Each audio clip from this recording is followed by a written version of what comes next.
What's up, Prize 5 fans? I'm Brian Tong, and with changes to Netflix's pricing, people are looking for alternatives. So we're bringing you a throwdown showdown with 2 disc and streaming subscription services. It's a Prize 5 punch-out between Netflix and Blockbuster. Our judges for this fight are senior editor John Game of Thrones Falcone, executive editor David the Bad Boy Carnoy, and myself, Ring-a-ling-a-ding-tong. Now we'll take all 3 judges' blind scores and average them out to the nearest tenth each round. The final prize fight score will be an average of all rounds using the same decimal system. These 2 services aren't exactly alike, so we'll help break it down for you. But hold on to your butts. Round 1 is all about the disc subscription plan. Netflix has the largest physical disc collection with over 100,000 TV shows and movie titles with a plan that starts at $7.99. Now if you want Blu-rays, you'll pay $2 more a month. Blockbuster's disc plan brings its library of over 95,000 movies and TV shows, but you'll also be able to rent video games from a collection of more than 3,000, and there's no additional cost for Blu-rays with plans starting at $9.99. Throw in the fact that Blockbuster gets many of its new releases 28 days before Netflix, and it's Blockbuster that takes round 1 with a perfect 5, and Netflix gets a 3.7. Next round is streaming subscription plans.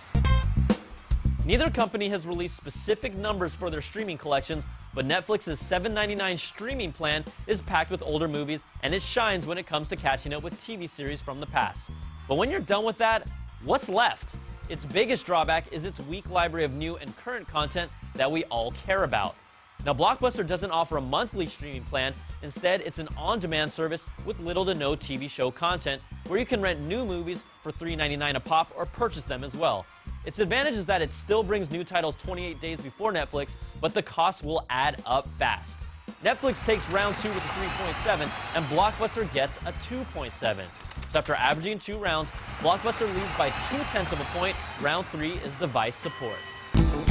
Netflix is supported on nearly every major connected device, from phones to game consoles to TVs, and add it all up, and it's over 200 pieces of hardware. It really feels like it's on every device. Blockbuster support is growing. You can access it on laptops, some phones, and more, but it's still way behind. And when 50% of Netflix viewing is done on game consoles, you probably want to get in on that action. Netflix takes this round with a perfect 5, and Blockbuster gets a 3. Next round is overall convenience. Netflix brings a clean user interface across all its digital devices that feels familiar, and getting people to trust in mailing discs because of its ease and reliability was pretty much created by Netflix.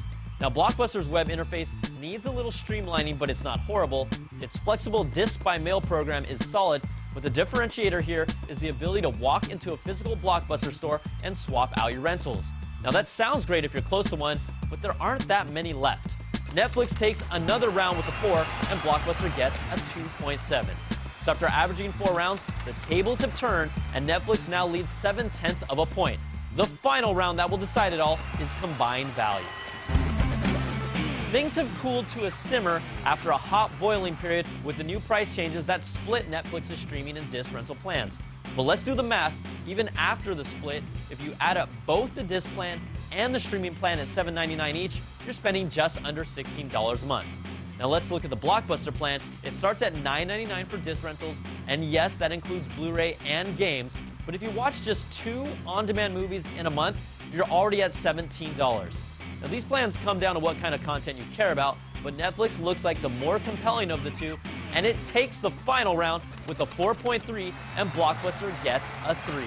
So let's average out all 5 rounds, and in a prize fight where Blockbuster took the lead after 2 rounds, Netflix fought back and takes this prize fight 4.1 to 3.3 and is your prize fight winner. We know these services aren't exactly alike, and even though Netflix is king of the ring, your best bet might be getting a combination of Netflix's streaming for $7.99 and Blockbuster's disc rental plan for $9.99, where you'll really get the best of both worlds. I'm Brian Tong. Thanks for watching. We'll catch you guys next time on another prize fight.